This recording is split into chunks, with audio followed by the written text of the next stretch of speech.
প্রিয় গাইস, আসসালামু আলাইকুম। চলে এলাম ছোট্ট একটি ব্লগ নিয়ে আপনাদের সামনে। আজকে পবিত্র ঈদুল আজহা 2026। প্রথমেই সব শেষে আমি পড়ে গেছি, পরিবার অন্যান্য সব চলে গেছে। এই যে দেখেন, আমরা ঈদগাহের প্রায় পৌঁছার দ্বার প্রান্তে।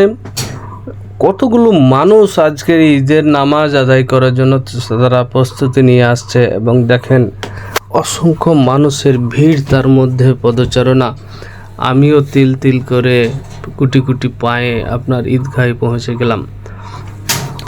ঈদগাহে পৌঁছেই দেখছি অসংখ্য মানুষের ভিড়, তার মধ্য থেকে যেতে হবে। দেখুন চারদিকে বিভিন্ন খাবারের পসরা সাজিয়েছে, বিভিন্ন খাবার বিক্রি হচ্ছে। তার 100 গজ দূরেই আপনার আমাদের এই ঈদগাহ মাঠটি, যে মাঠটি অত্যন্ত সুন্দর, এবং আপনারা জেনে অবাক হবেন যে এইখানে প্রায় 16-17টি গ্রামের মানুষ একসাথে নামাজ আদায় করে, যা অত্র এলাকায় কিন্তু খুবই আপনার ঐতিহ্য ধরে রেখেছে। এই যে দেখুন আমাদের ঈদগাহতে প্রবেশদ্বার, এখানে অসংখ্য মানুষের ভিড়, সহজে প্রবেশ করা যাচ্ছিল না।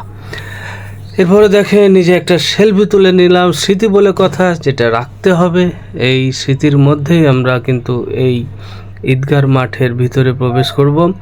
এরপরে আমরা নামাজ আদায়ের জন্য প্রস্তুত হব।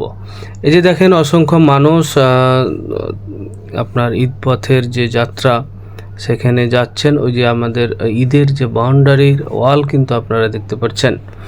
এখানে এতটা ভিড় ছিল, দেখেন ঈদের গেটে যে অসংখ্য মানুষ যখন প্রবেশ করছিল, তখন কিন্তু আর ভিতরের দৃশ্য যদি আপনি দেখেন, যে এই যে দেখেন এখানে কোনো জায়গা নেই যে মানুষ নামাজ আদায় করবে। তবে ঈদ কমিটি এবার দুইটি নামাজের জামাতের ব্যবস্থা করেছে। প্রথমটি ছিল সকাল 7টায় এবং পরেরটি 7:45-এ। এই জন্য প্রথম জামাতেই শরিক হয়েছিলাম, প্রথম জামাতেই নামাজ আদায় করেছি, এবং দেখেন যে মানুষ কানায় কানায় ভর্তি পুরো ঈদ। আপনারা জেনে অবাক হবেন যে আমাদের এই কসবা ইউনিয়ন পরিষদের যে সাবেক চেয়ারম্যান এবং এমপি ছিলেন, তারা কিন্তু এই ঈদগাহে বরাদ্দ দিয়ে কিন্তু ঈদগাহটা সুন্দরভাবে প্রসারণ এবং বাউন্ডারি কাজটা সুন্দরভাবে হয়েছিল। মানুষ নির্বিঘ্নে নামাজ আদায় করতে আজকে পেরেছে, কারণ মহান আল্লাহ তাআলার অশেষ রহমত ছিল যে আজকে বৃষ্টি ছিল না, এবং আকাশ মেঘলা ছিল, যাতে কোনো গরম মানুষ অনুভব করেনি। এবং এরই ফাঁকে সুন্দরভাবে নামাজ কিন্তু সবাই আদায় করে যার যার বাড়িতে চলে গেছে। পবিত্র ঈদের যে মূল মহত্ব, যে আসলে আমাদের মধ্য থেকে পশুত্ব কুরবানি করে আমরা যেন প্রকৃত ইমানদার হতে পারি। এই কুরবানির আজকে এই নামাজের আগে হুজুর বেশ কিছু আপনার গুরুত্বপূর্ণ বয়ান করেছিলেন। তার মধ্যে উল্লেখযোগ্য ছিল যে যার নামাজ নাই তার তো কুরবানি হবে না। চিন্তা করা যায়, চিন্তা করুন, যে ছোটদের ভালো না বাসে তার তো মুমিনই থাকার কথা না, সে ইসলামেই থাকবে না। এইরকম অসংখ্য বিষয়। তারপরে আমরা দেখবেন যে জুম্মার নামাজে গেলে এক খুতবা চলা অবস্থায় আরেক দল দেখবেন যে নামাজ আদায় করতে থাকে। এখানে হুজুর বললেন যে না, কোনোভাবেই সম্ভব না এটা, কারণ পবিত্র কোরআন যখন তেলাওয়াত হয় তখন অন্য কোনো নামাজ আদায় করার অনুমতি নাই। এরকম অসংখ্য গুরুত্বপূর্ণ বিষয় কিন্তু আজকে হুজুর আলোচনায় রেখেছিলেন। সবশেষ ছেলেকে নিয়ে একটা সেলফি নিয়ে নিলাম, যদিও আমার ছেলের মনটা অত্যন্ত খারাপ, কারণ সে গতকালকে একটা ছোট অ্যাক্সিডেন্ট করে তার পায়ে ব্যথা পেয়েছে। তারপরও সে বাবার সাথে দাদার সাথে ঈদ করতে কিন্তু ঈদগাহে যাবে। নাছোড়বান্দা কি করার, নিয়ে নিলাম সাথে, আর দিয়ে ঈদগাহে গিয়ে কিন্তু সে সুন্দরভাবে নামাজ আদায় করেছে। তারপরেই দেখুন অসংখ্য মানুষ নামাজ শেষ হতে না হতেই ঈদগাহ ছাড়ার জন্য সেই ব্যতিব্যস্ত, তারা কোনোভাবেই আর এখানে অবস্থান করতে চাচ্ছেন না।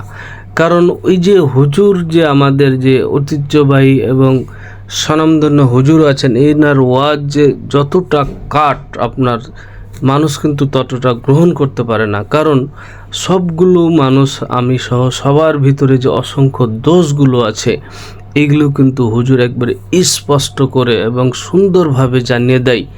তাতেই কিন্তু মানুষের ভিতরে এক অস্বস্তি তৈরি হয়। তাছাড়া মানুষ বিভিন্ন দলে বিভক্ত, আপনারা সবাই জানেন, কেউ দোয়া করবে, কে দোয়া করবে না, কে আগে বাড়ি যেতে পারে, যে কুরবানিটা করবে, এরকম অসংখ্য প্রতিযোগিতার মধ্যেই কিন্তু আজকে পবিত্র ঈদুল আজহার খুতবা সহ পুরো নামাজ কিন্তু শেষ হয়। দেখুন অসংখ্য মানুষ যাওয়ার জন্য প্রস্তুত, গেটে এতটা ভিড় যে কেউ বের হতে পারছিল না। আমি শুধু চেয়ে চেয়ে দেখছিলাম যে মানুষের সেই কি সেই ব্যস্ততা, তারা বেরিয়ে যাওয়ার জন্য এবং কোনোভাবে এখানে থাকতেই চাচ্ছিল না। আমার ছেলে সুন্দরভাবে আমার ঘাড়ে দেখেন বসে আছে, সে কিছুটা অসুস্থ, তারপরেও সুন্দরভাবে মোলায়েমভাবে কিন্তু বসে আছে। কোনোভাবেই চলে আসবো বা আমাকে নিয়ে চলেন এই ধরনের কোনো বাক্য তার ভিতরে ছিল না।